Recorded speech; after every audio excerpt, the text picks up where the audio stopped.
क्या आपने कभी महसूस किया है कि जब हम सो रहे होते हैं तो हमारी रूह जिस्म से अलग हो जाती है? अक्सर लोग इस एहसास से गुजरते हैं और हकीकत ये है कि नींद एक तरह की आर्जी मौत है।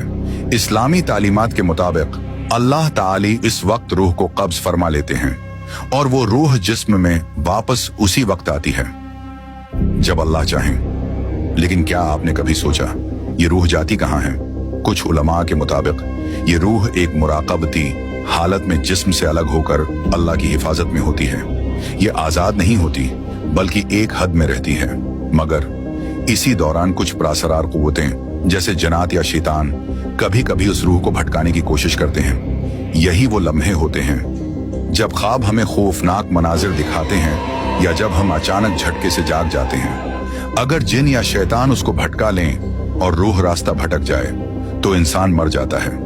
ये सोचकर एक लर्जा सा तारी हो जाता है कि हमारी रूह की हिफाजत किस कदर अल्लाह की रजा पर मुनहसर है। नींद, ख्वाब और रूह का ये ताल्लुक दर हकीकत जिंदगी और मौत के दरमियान एक बारीक सरहद है। अगली बार जब आप सोएं जरा गौर कीजिए, शायद आपकी रूह अपने उस प्रासरार सफर पर निकल चुकी हो और आपको इल्म भी न हो।